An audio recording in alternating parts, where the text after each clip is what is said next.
My journey from performance to recovering from cancer. Hugh MacEachran is a cancer survivor and a world-class competitive cyclist. And in this video, he tells his story of battling cancer and racing in Europe against Lance Armstrong. This video is a fantastic tale of courage and perseverance that you won't want to miss. Hang tight because you're on a wellness-driven ride.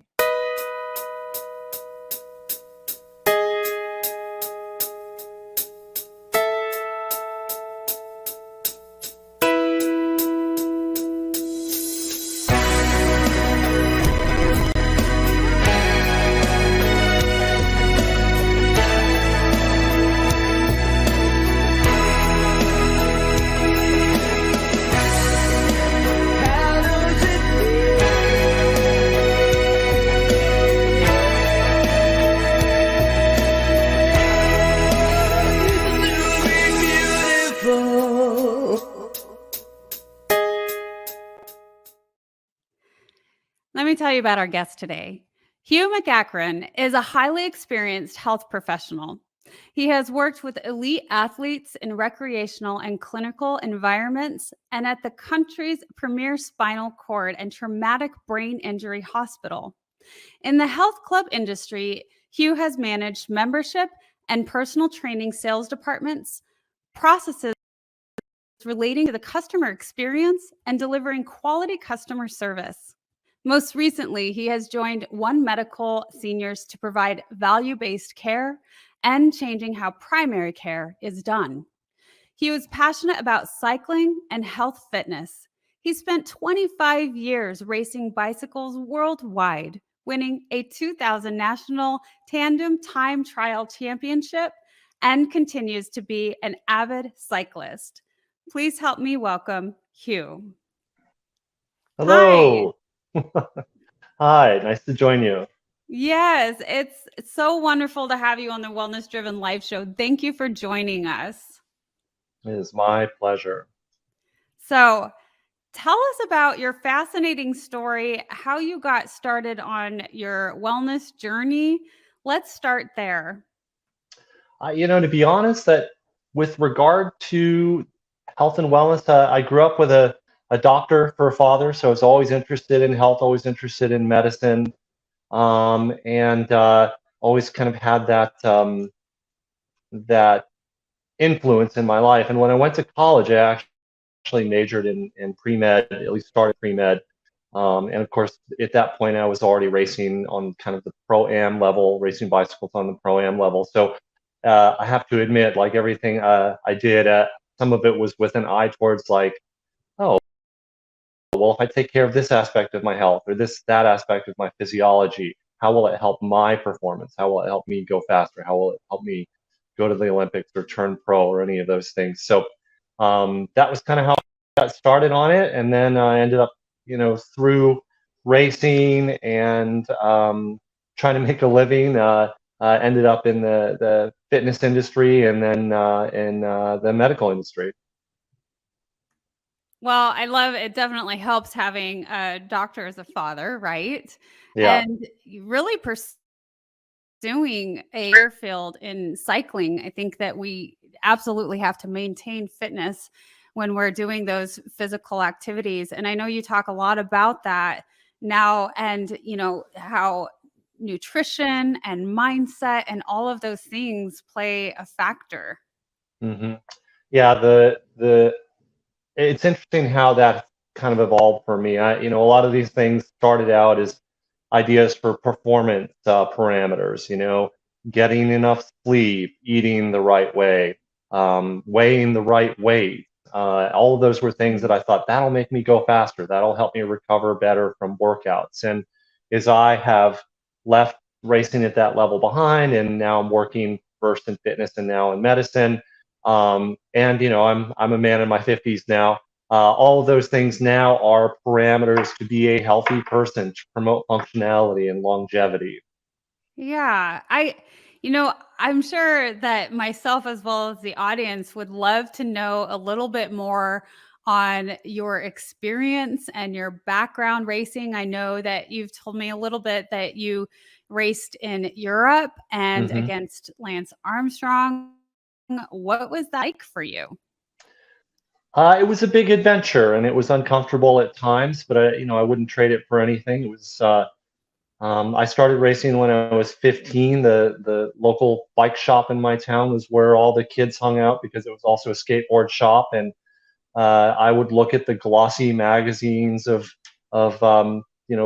colorful bike racing in Europe and these exotic towns, and I thought, oh man, I really want to do that. And I started seeing some of the local bike racers come to the shop to meet for group rides and that kind of thing. And I ultimately tagged along on my bike and discovered I had some talent and started doing some races and started winning races right away, which was very promising, very exciting. And that was, let's see, that was the late 80s. So I was in that sort of generation, if you will, or cohort of riders that included Lance Armstrong. So my trajectory upward through the sport included him. And that whole group of riders made the jump to Europe in the early 90s. And I went, let's see, I went in 1990, I went to Belgium and raced on an American amateur team full time in Europe, sponsored by Gatorade. And so it was, 8 Americans trying to do it our own way in Europe with a Belgian coach. And and then I came back at the end of that season, went to college for a few semesters, and then went back the following spring. And the Gatorade team had folded; they had moved their money elsewhere. So I ended up, I had a friend. I'm from a very rural area in New England, and I had a friend from Maine that was also living and racing in Belgium, and I had sort of seen him around at this race or that race. And so I called him and said, "Hey, I really want to go back. What about that team that you ride on? Is there any space on that team? Is there anything I could be of any way I could be of value to that team?" And he said, "Actually, our coach saw you at a race last year." And I mentioned it, and he said, "Yeah, have him come over and pay his own way over, and we'll take care of the rest." So I was back on a plane to Belgium again in the spring of '92, I guess, and it was an Olympic year, so I had this idea that at that point I was racing as the top level amateur you could be in the U.S. And I had this idea that I would race in Europe for a few months, get tuned up, and then fly back to the US for Olympic trials, do the trials, and then go back to Europe to finish the season. Didn't quite work out that way, but it was a really wonderful experience. I was riding on a Belgian cycling team sponsored by a Russian car manufacturer, which is one of those weird sort of commercial arrangements. Cycling makes really strange bedfellows. But I actually did end up doing 2 weeks as a guest rider on the Brazilian Olympic team. They were in Europe that spring tuning up for races and needed a guest rider for a couple of races, so I went with them. Um, and then at the end of that time, I came back to the U.S. I didn't. No teams came knocking my door down to keep going back to Europe, so I thought, okay, well, I'll finish my degree, turn pro here in the U.S. and race domestically, and that's what I did until I was 30. Raced all over the U.S. Occasionally would do a guest spot, at some race in Canada or El Salvador or something like that, and I would try to do these international trips when I got the opportunity. And then I think it was 2000, I was about to turn 30, and I had been living this very monastic lifestyle, we're just eating, training, sleeping, Mm. racing, traveling 2 or 3 weeks out of every month, hotels, restaurants, the whole shebang. And at that age, when you're 30, in those days, we had a saying, if you haven't made it by the age of 30, you're not going to. And Oh, my goal had always been, I think, I had always told myself, I will do this until I've gotten everything out of myself I can. When I feel like I'm not improving, when I feel like there's nothing left, I'll walk away from the sport happy. So I I went up love to that national champion. mentality. Yeah, yeah. Well, I figured, having come up with a degree in physiology and all that, I had this idea, and I still do to some extent, but I had this idea that ultimately you'll reach your genetic physiological max. You'll reach this point at which you simply do not have the talent or the genetic gifts to go beyond. I've since learned a little better about that, but at the time, that was my belief. I had this very mechanistic belief of like, okay, it will end when I reach the end of my talent, and Mhm. either that'll be good enough or it won't. But either way, I'll give it my best effort. So I went to national championships that year. It was also the Olympic trials week, and I won a national championship on the tandem with my identical twin brother, actually. And I had been, I was 30 years old at that time. I had been trying since I was 30 to win a national championship in any event, so I Mhm. could get that stars and stripes jersey that they give you on the podium. And I literally decided like, okay, this is it. I'm doing everything I can. I'm as light as I can be. I'm as strong as I can be. I've got the technology on the bike. I'm doing all the things, but I'm not getting faster. I Mm. was winning races in Colorado, winning races in the regional West, but then I would go out to the national scene, the bigger national level races, and just wouldn't perform well enough. And so I thought, all right, well, I think I've seen everything I had to give. I want to move on to other things. I want to go to medical school. So I packed it in with racing, got my Stars and Stripes uniform or Stars and Stripes jersey, raced with it exactly once, and then hung it up in the closet and have moved on to the real world. Yeah, well, you obtained the goal. Yes, yeah, it was very much I got to admit, I actually walked away from, at that time, I walked away from racing feeling like I hadn't, it was a failure, or that I hadn't achieved what I wanted to. But now looking back on it, it was going from strength to strength. I achieved ABC racing in Europe, national championship jerseys, racing you know, all over the U.S. The experiences, the friendships, the Yeah. contacts, all of it. Now I look back on as a real success. Ah, I like that. Part of me wanted to go back to the Belgium coach because you mentioned that and what a difference that was than working with, the US coaches. Do you wanna talk a Yeah, little bit about that? I'm curious. yeah. So both years I was racing in Europe, I was under a Belgian coach. So the first year, Gatorade had contracted this coach to look after the team. This was in the southern part of Belgium in Wallonie, where they speak French. And he was vehement. He was very steeped in European racing, had a lot of contacts in racing. He's kind of the guy to know. He's gone on to work with Tour de France teams and that kind of thing. But he felt like if we were going to live and make it in Europe, we had to do things a certain way. And so we were 8 Americans trying to, all in our 20s, trying to do things the American way. And he was trying to inject just enough old school Euro bike racing into it to kind of help us adapt. Um, One of his favorite things to do was to only speak French to us. So we could speak whatever language we wanted to him, but we were only getting French out of him. And Wow. he would speak English if it was really, really important. He could speak English. He could speak 5 languages like most Europeans.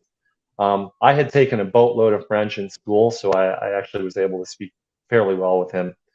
And then I went back the following year and lived in the north of Belgium, where they speak Flemish, a dialect of Dutch. And I don't speak any Flemish or Dutch.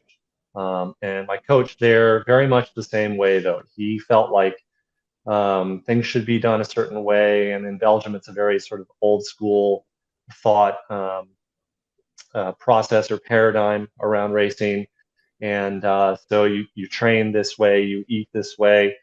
We had this expression that there was what we called Bellogic or Belgian logic, and it was things like you can't sleep with the air conditioning on in your hotel room because it will make you sick. You can't get in the hot tub at your hotel or anywhere because it'll make your legs heavy with water. So it was sort of, the Wow. training information was fantastic. Like what I learned about training in those times and Belgium is a gritty, hard place to race bicycles. And in the US, bicycle racing is a hobby. We have a tiered category system where you can race at a low level as a hobby. In Belgium, cycling is not a hobby. You either make it or you don't, and you go back to the factory where your father works. And it's a very Mm. pro bike racing in Europe is a very blue collar sport. Even now, maybe less so now, but at the time especially so. And so they really had this approach, like you have to do just an unbelievable amount of miles, and you have to do ABC kinds of intensity, and never touch a dumbbell or a barbell with your upper body, because you have to carry all that muscle uphill and things like that. So it was an interesting approach. And then I came back and I finished my degree in physiology and was able to kind of alloy everything I learned in Belgium with everything I learned about modern physiology. And then when I graduated, I was able to turn pro in this country and have far more success than I ever did in Europe. Well, yeah, it sounds like you learned so much. And Yeah. thank you very much for describing that and painting that picture for me. From my curiosity, I haven't traveled as much out of the US, so that's wonderful to understand the different cultural values and understanding of what that was like for you. Hmm. And we're going to go into our first commercial. And when we come back, I want to hit on mindset a little bit, because you spoke of the effects of how you felt and thought back then and your achievements, and it wasn't good enough, and how you came about thinking in a different way in your adulthood when we come Hmm. back.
So I would love to know, Hugh, your thoughts on, how you were thinking when you were younger, and how, just being the achiever that you were and chasing after that success, and how it wasn't quite enough, and how you think now. Well, I fell into the same trap that I think a lot of athletes do. And maybe even, I'm not really a type A go getter personality, and I never have been. That said, there was a time in my life where it was about achievement. So I fell into the same trap that a lot of achievers, will call them, and especially athletes fall into, where you are your own final product as an athlete. And the goal is either win the race, it's binary, right? You win or you don't win. And if you don't win, then you didn't do the right things. You didn't train hard enough. You didn't train long enough. You didn't lose enough weight. Um, and so you can fall into this mindset of, even if let's say you're consistently finishing in the top five. Like I race collegiate, um, which is sort of collegiate racing in the US is definitely on its way up. And I raced for a school in Colorado, which was routinely in the top five schools in the country with regard to bike racing. And I actually won the conference one year, not because I necessarily won every race. I won a few races, but I performed consistently well in the races. But in general, as a high level athlete, if you're not winning, you're losing. And so everything sort of revolves around, like, what can I do to go faster? What an extra 1%? Do I need to lose another kilo of weight? Do I need to ride another hour per week? Could the technology on the bike be optimized somehow? And so I definitely fell into that trap, and a lot of athletes do this, where they sort of define their self-worth by their success. And the older I got into the sport,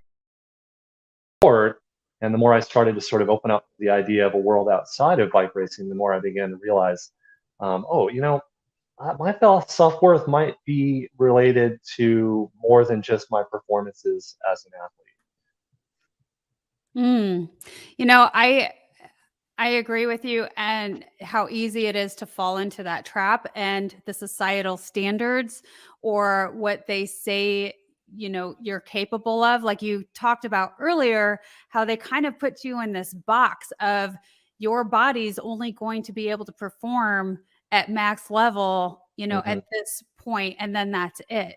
And the kind of impact that that has on anybody for any reason. I mean, you could go not only just in the sports and the athlete arena, but for anyone in general, societal standards and putting people in this box. And so tell me a little bit more about how you learned that or you felt that that was not actually the case. Well, it was a few things kind of coming together all at once. One of them was when I arrived in Colorado in the early 90s, having spent a couple years racing in Europe and sort of bouncing around colleges a little bit, living this sort of nomadic lifestyle. I was craving something. I couldn't quite put my finger on what it was I was craving. And when I moved to Colorado, my twin brother lived there. They had at the time a vibrant cycling community of a lot of really high level athletes. Mm. And it turned out the thing I was craving was community. Mm. And as I became a member of that community, now I'm in my mid 20s. So it's starting to grow up, Yeah. right? Um, and as I got older, as all of us got older, some of us migrated out of the sport before others got married, had families, and became adults. um, since we were kind of growing up together, it turned out that, as I was starting to look at my cycling career, yes, maybe I was going to leave racing my bike, but I still had all these wonderful friends and Mm. their families. They were interested in new things, and I was interested in new things. And I just sort of emerged from like, okay, yeah, bike racing is this thing I do, and I'm pretty darn good at it. And they were really good at it. And I enjoyed traveling with those people, but I enjoy going to have a coffee with that person, or, I think at the time I was involved long term with a young lady who was getting her PhD in engineering, and she was going to join the workforce when she finished. And she raced bikes, but not at a very high level. It wasn't her whole life. And so she and I wanted to travel, and I began to realize the value of travel, not as an athlete, where I wasn't looking at another skinny Mm. guy in spandex for 3 hours on a bumpy cobbled road in the rain. It's like I remember we went to Fort Lauderdale and laid on the beach for a few hours together one day, and it was like, Yeah. okay, wow, yeah, experiences. Life has experiences, and they aren't tied to how you perform. You just are in the moment. You're in the experience at the time. Mm. It was the piling up of those experiences. Oh, that is really cool. I love that. So I heard community and really being in the moment Hmm. and exploring and not just for, for the chase of the, how you're performing. So Hmm. those are really great ideas for anyone to really, live life to the fullest. So thank you so much for sharing that. We're going to go to another commercial, and then I want to talk to you a little bit about how do you think nutrition, mindset, and fitness work together to create a healthy and fit lifestyle. So let's combine the three of them and we'll go from there.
So, you've talked a lot, Hugh, about nutrition, mindset, and fitness and how they work together.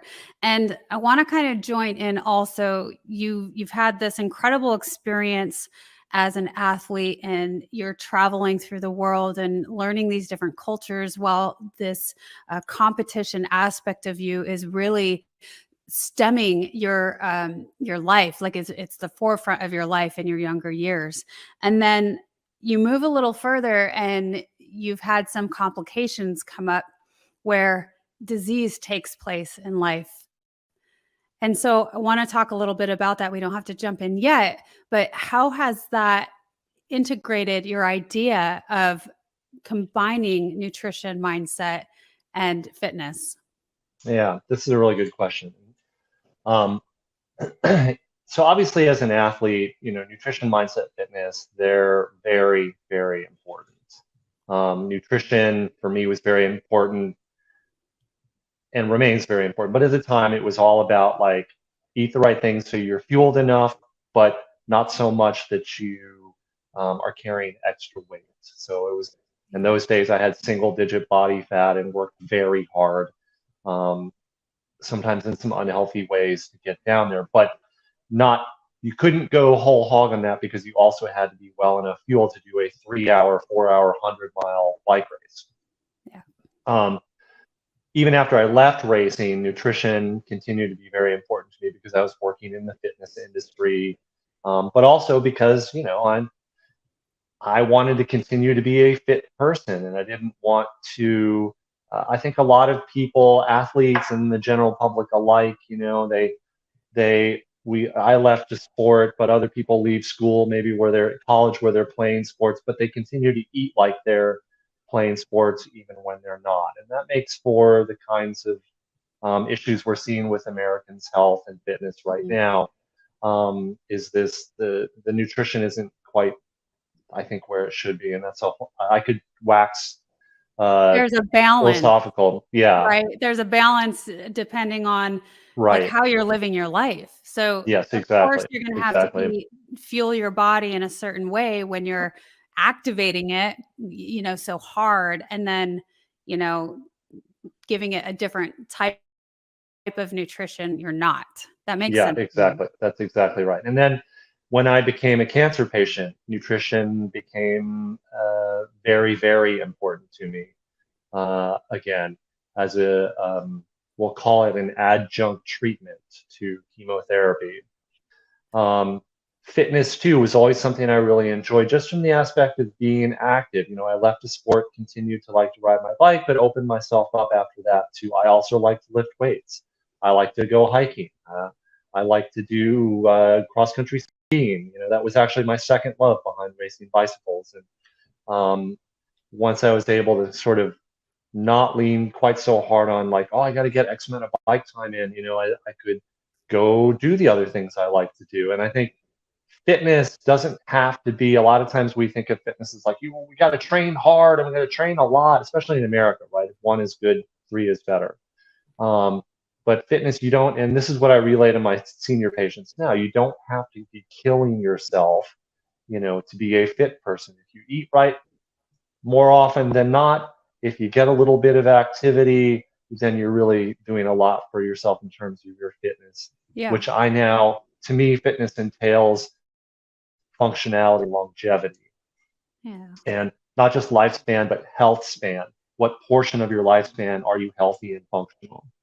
Well, So it's that you more don't have a long, enjoyable that way, right? right, you don't have a long period of morbidity at or towards the end of your life. And then the Yeah. mindset, obviously, as an athlete, it's win at all costs. Again, it's sort of binary. But as you come out of that, or as I came out of that, the mindset for me really became what I referred to when I owned fitness businesses, and what I continue to refer to my mindset around nutrition, exercise, sleep, all of those things is, what is the minimal effective dose to send the message to your body, make the adaptation needed to be fit, Mm. without becoming maniacal or obsessed with. So what is the minimum effective dose of exercise so I can send the message to my muscles and my heart to be healthy while not spending hours in the gym, so that I have a life outside of the gym, I'll say. Thing with nutrition, I think a lot of times, and I really see this a lot in my work now, and I saw it, of course, in fitness, people that want to eat right, they know what they're supposed to do, they start doing it, they blow a meal, they blow 2 meals, and they think, I'm terrible at this, I'm just not going to do it. When Yeah. instead of thinking, well, what's the minimum effective dose? Like, can I have a cheat meal per week? Can I have an entire cheat day per week? And so that mindset of how much of this do I need to be really, really on point about, and how much can I sort of have a psychological blow off valve, and let it go a little bit, let my hair down a little bit, kick my heels up a little bit. Yeah. I like your term, the minimum effective dose. Yes, I yes. like that. I think, if we're speaking about longevity, I think we all know people who are like, oh, I can't do squats in the gym because I hurt my knee, or I can't do deadlifts because I hurt my back, or I can't do this or that because I hurt my shoulder. And so we all are going to have those constraints.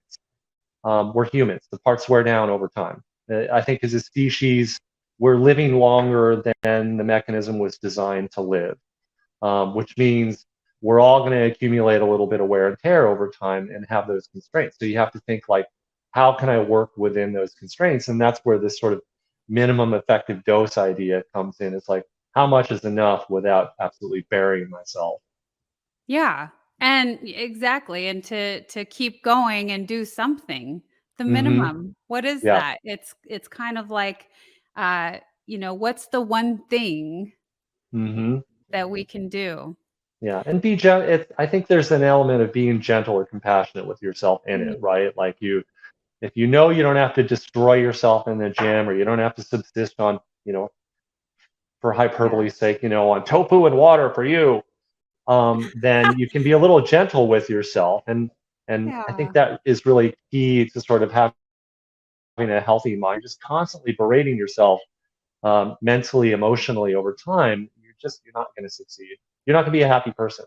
Yeah. Do you feel like you learned that lesson of being more gentle with yourself and compassionate with yourself during your trials with disease and cancer and diabetes? Is that correct?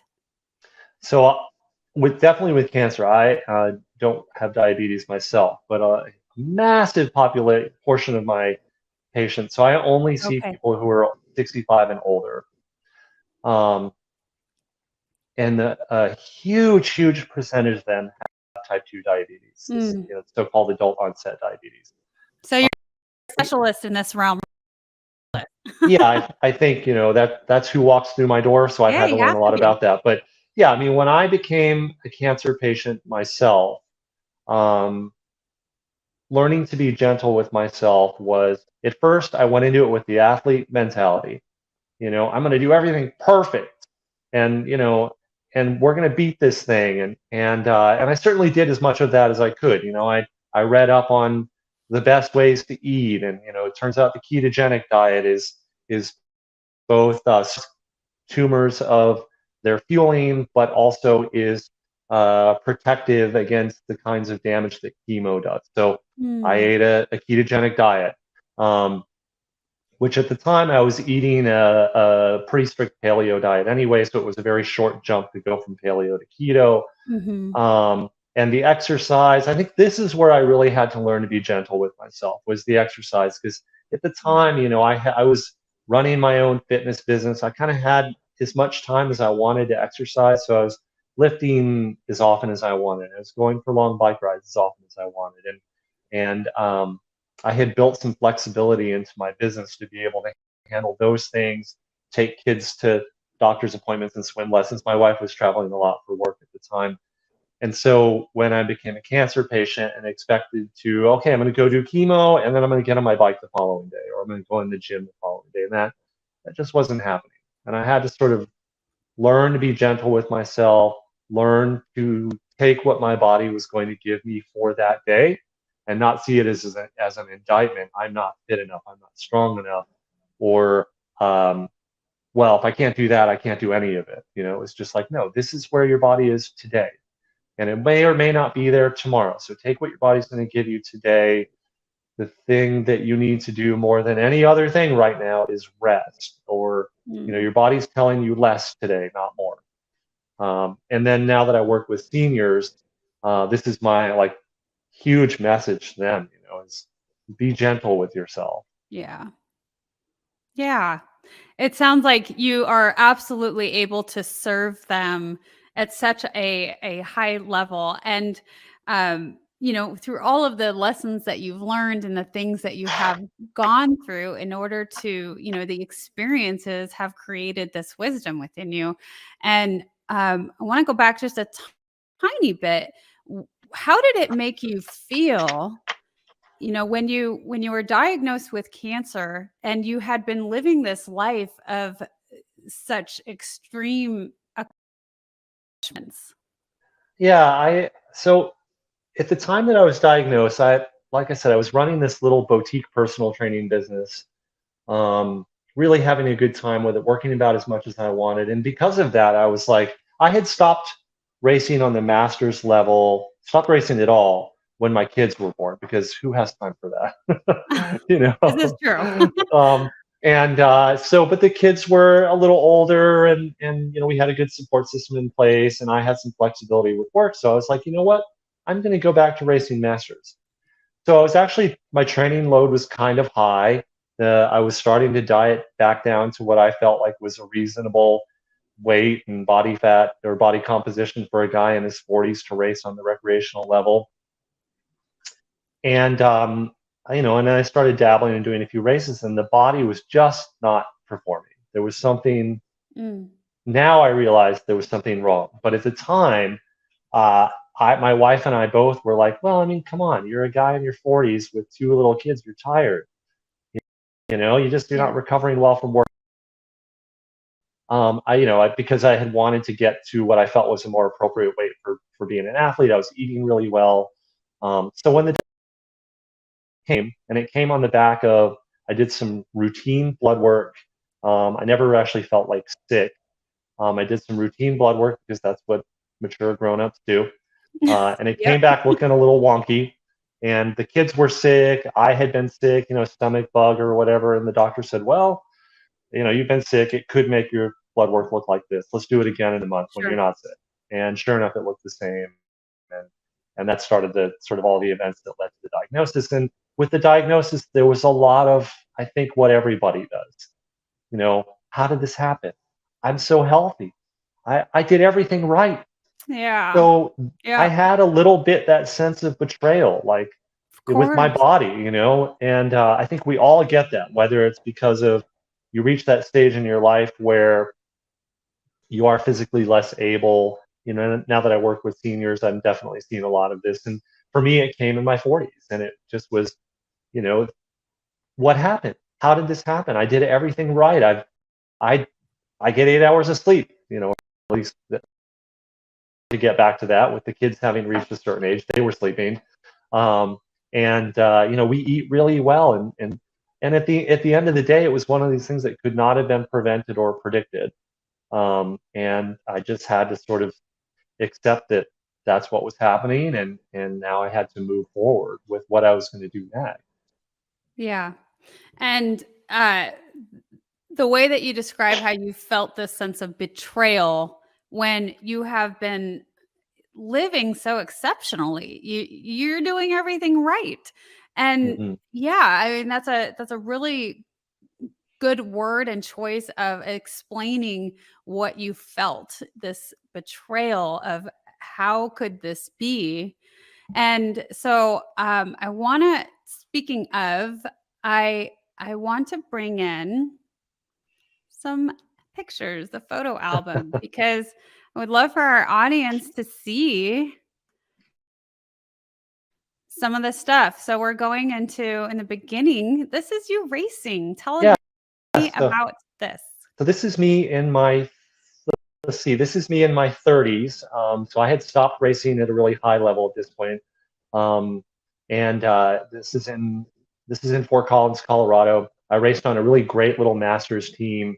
Masters racing, by the way, in the U.S. is like pro racing in the U.S., just shorter, and everybody goes back to work on Monday.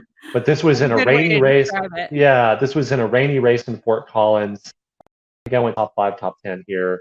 I learned a lot about racing in the rain when I lived in Belgium. So I was like, giddy up, it's raining. Rabbit in the briar patch. I really had a lot of fun on that team. Oh, Colorado's home to me, so I enjoy it. Yeah. All Yeah, and right. this is a little training race I did somewhere in middle America. I couldn't even tell you where. It was at a public works department, thus the giant tank of whatever that is behind me, and no team uniform. But this was racing for fun. This was a fun race, and for me, once I left racing at the high level and released that maniacal need to perform, I was Mm. able to do stuff like this, where it was like, hey, let's go out with 30 other guys and go really fast and beat each other up, and then get a beer after. Yeah, and you had, that sense of community, and you're doing Yes. it because you enjoy it, and that sounds like it's m my kinda style. I love that. And look at Yeah. this beautiful family. Here's your Yes. boys. So speaking of community, I think community is one of those things we need to be a healthy human. Literally, I think it ranks up there with like sleep, food, exercise, all of the things. We are social animals. So this is Yep. actually at a neighbor's wedding last fall. Oh. And when we moved to Arizona 3 years ago, within months of moving here, the world shut down through the pandemic. We never really got to know our neighbors. So as now Mm. we're starting to come out of all that, we're getting to know our neighbors, and these neighbors invited us to their wedding last fall. It was a wonderful affair. You can see how happy the whole family looked. It was a good time. Yeah. Isn't that wonderful? I get so excited to be able to really meet my neighbors and create Hmm. that community. That's it's a really good thing. And so now we're moving into this is your experience with chemo, yes? Yeah. So I think this picture pretty well speaks for itself. You can see on my face is drawn. I have bags under my eyes. Um, How do you look uh, pretty happy to me, Hugh? well, yeah, I'm glad you think so. Maybe I'm just remembering how I felt in this picture. Um, but yeah, so when I did chemo, I would go for 3 days on, and then I would have 2 weeks off, and then I'd go for 3 days back. So it would be 3 days of sitting there getting chemo. It would take hours and hours in that chair. Mm, You can see the big headphones on. Those are my cancer headphones. My yeah. my mother-in-law is a survivor, and she got those for me. And she's like, okay, I'm getting these for you so that you don't listen to everybody's horror stories around you.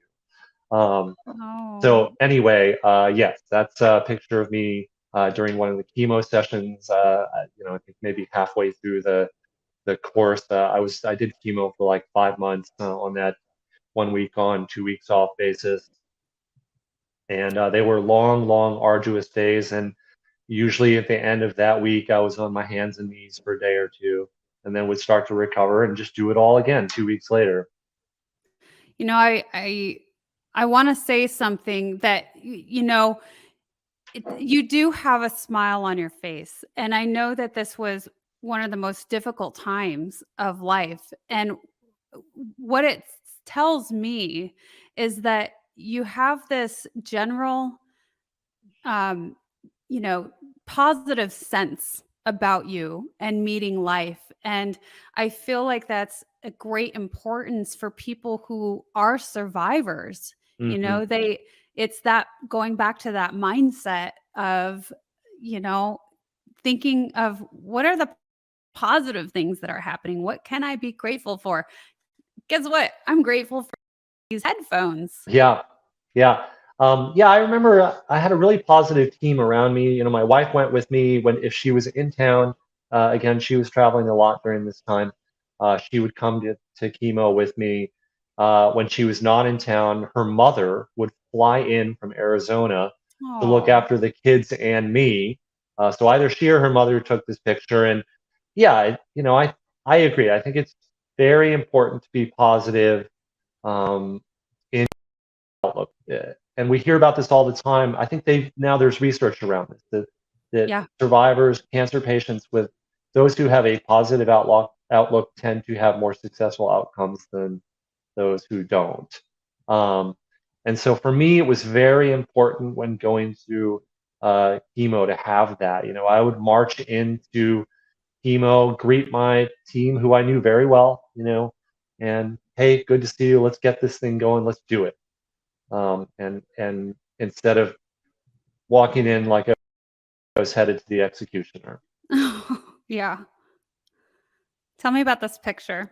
So my wife picture one day when that's my oncologist checking me out. He was a wonderful, wonderful man that saved my life, and Mm. um, he this was him examining me, and I've always loved this because I feel like it's very gentle, and he's laying hands on me and caring for me, and the sun is shining on my face, and I just feel like it looks very peaceful and caring, and I Yeah. felt cared for. So I've always really liked this picture, so I wanted to include it for that reason. Oh, thank you for sharing that. I see that definitely, and I love the way that the light is shining. I agree with you. It does look very peaceful and almost like there's this heavenly light. Yeah, exactly. Yeah, I get a little misty when I see this picture, actually. Oh, All right, so and this picture is maybe one of the worst moments of that entire process. So I had, hey, I have to stop you again, Hugh. You yep, have a smiling. smile I know. on your face. So this was before chemo started. This is the day I went in to get my port. You can see it peeking out from under the gown. They had just put it in.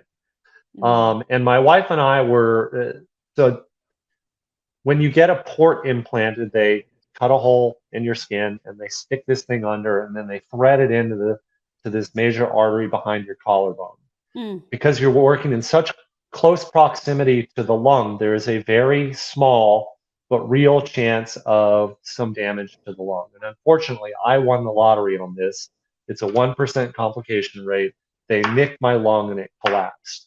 So I woke Oh. up in pain and barely able to breathe. And this is my wife and I started smiling at the farce of it. That of course it was me. Of course I won the lottery on this. And this was while I was waiting for an ambulance to take me to the trauma center at the local hospital. And so we just had to laugh at ourselves, because if you don't, what are you going to do? Yeah. Uh, so that's why we're smiling in this picture. This was a it was a tough day and the start of a tough few days. But we had each other. The kids were well taken care of. My brother flew in from Colorado actually to look after the kids. And ultimately we got through it. Oh, that is so cool. And it had to happen to you because you were strong enough to take it, man. That's Yeah, just so cool. And your wife and you look like such a powerhouse together, and being able to laugh at the things because you're correct. What else are you gonna do? right, I right, mean, right. it's just not it's not enjoyable otherwise. So, Yeah. So this was actually last week oh in wow. yeah, this was last Cool. week in Hawaii. So we just got back from Hawaii. We put my older boy, the bigger of the two boys there, in a surf lesson. In a weird set of coincidences, one of his swim teammates from here in Arizona was on the island during the same week we were. That little girl's parents are not water people, but they had put her in a surf lesson. And when they found out we were going to be here, they really wanted my son to do the lesson with her so that she had a friend there, if at least she couldn't have her parents there. And then we showed up, and the instructor said, "Hey, Dad, you want to take a surf lesson? How about you, little man?" To the other boy. And I'm game all the time. You throw a physical challenge at me, I will try it. Yeah. So I was like, "Giddy up, yeah, let's do it. Let's do a surf lesson." So we all ended up having a really fun morning together, taking surfing lessons. Got up, surf few waves on what the instructors called the Cadillac, that massive surfboard behind me. And it was a really fun morning. You can see there, I'm 51. and that is about the fittest I have ever been since I was racing in my late 20s. Wow.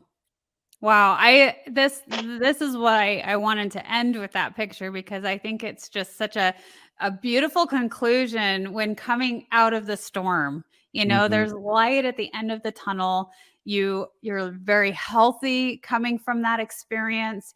You're with your family, you have community, you're enjoying life, you're having fun. Mm-hmm. Yeah. Yeah. I've often thought about writing a book because I have lived a big life in many ways. I mean, I have all the mundane stuff everybody else does, the jobs, the diapers, the vacuuming, all, taxes, all those things. Yeah. But I've also lived a big life. I've traveled to a lot of places. I've had a lot of experiences, not necessarily unique experiences, but they were unique to me and they were powerful to me. And I have often wondered, like, how would you end that book? Like, at what point do you sail off into the sunset? Mm, Is that the moment? right. And how do you describe that? Is that where you end the book? And so I have put a lot of thought into that and have always sort of thought, like, well, if the point of the story you're telling is to ride off into the sunset, so to speak, I'm just going to keep harping on that metaphor. Um, when is that? Because Yeah. your life, you're always riding off into the sunset. It's never like today's the day of the interesting story. It's not interesting from here on out, but because that's not true. Yeah. So I think you just convinced yourself to write a book, Hugh. Yeah, I have started and stopped so many times. Well, that's cool that you even started. You know, we're going to go to our last commercial, and when we come back, I want to talk some more about what is next. Hello, Okay. everyone. I am Kim. KimJacobsConsulting.com. People say opportunity knocks on every door. Right. No. Opportunity stands by silently waiting for you to recognize it. So I want you to recognize that this is a time for you. This is an incredible time to have your own talk show. It establishes a level of credibility. Yes. And by being exposed to people on a regular basis, it allows you to strategically begin to impact and attract your audience. She can take you in a place in yourself that you can't go by yourself. So go to KimJacobsConsulting.com. That's KimJacobsConsulting.com. Did I say KimJacobsConsulting.com? Yes, you did. Very good. Make sure you go there and sign up for the coaching, and we're looking forward to working with you. You have something special. You have greatness within you.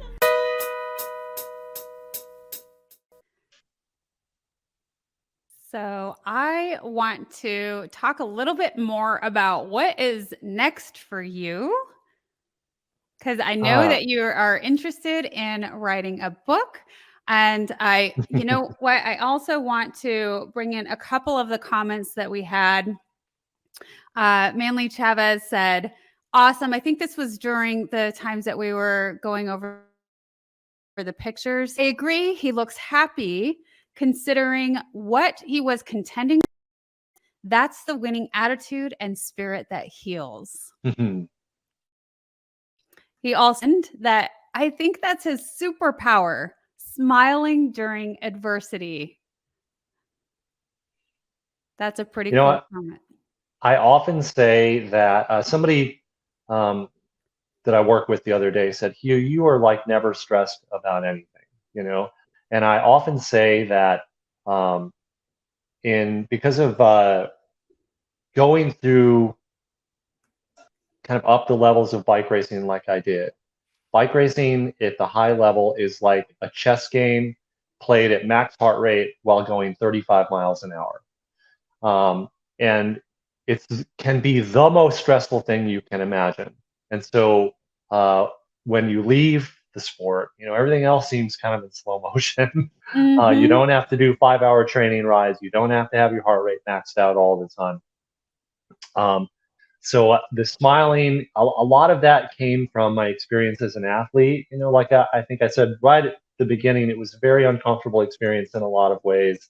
The deprivations of the travel and that kind of thing. And I think I came out of it with that sort of ability to like smile through some of the hard stuff, because the hard stuff is often how you get to the good stuff. I think that, you have definitely experienced a lot of highs and lows Mm-hmm. in Mm-hmm. life. And, that is something really, when you learn how to navigate that, that is a skill.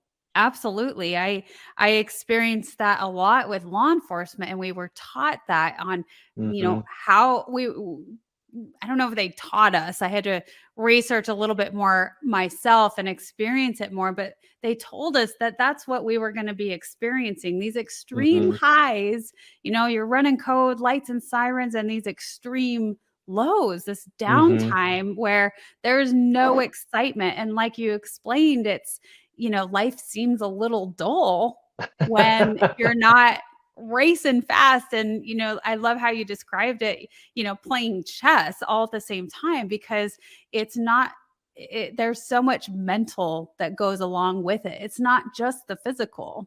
Right. Right. Yeah.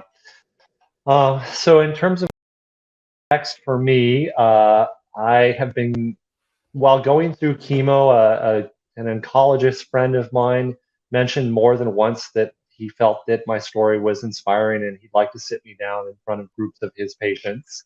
Obviously, I have a heart for that, and for those, I feel now a part of that community, a part of the cancer community. So I've looked into volunteering at the hospital where I go for my ongoing checkups and that kind of thing. Yeah. I'm really fortunate to work for the company that I work for.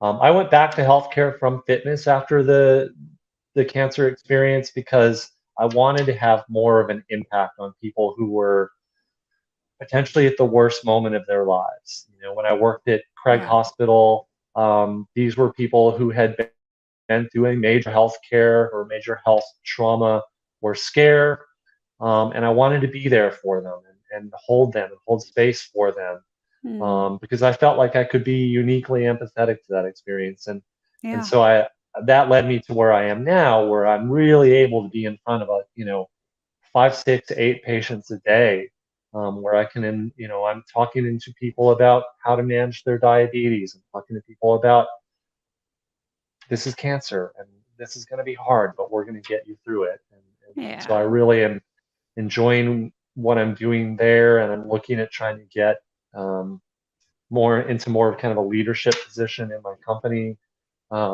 So which I'm loath to leave patient care to not be patient facing, but at the same time, I want to try to have some influence over the entire organization, so I can like spread the love, spread the empathy.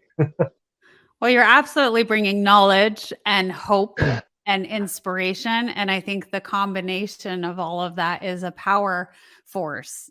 So beautiful what you're doing. And it looks like you're wearing the shirt, the logo of your current Yeah, company.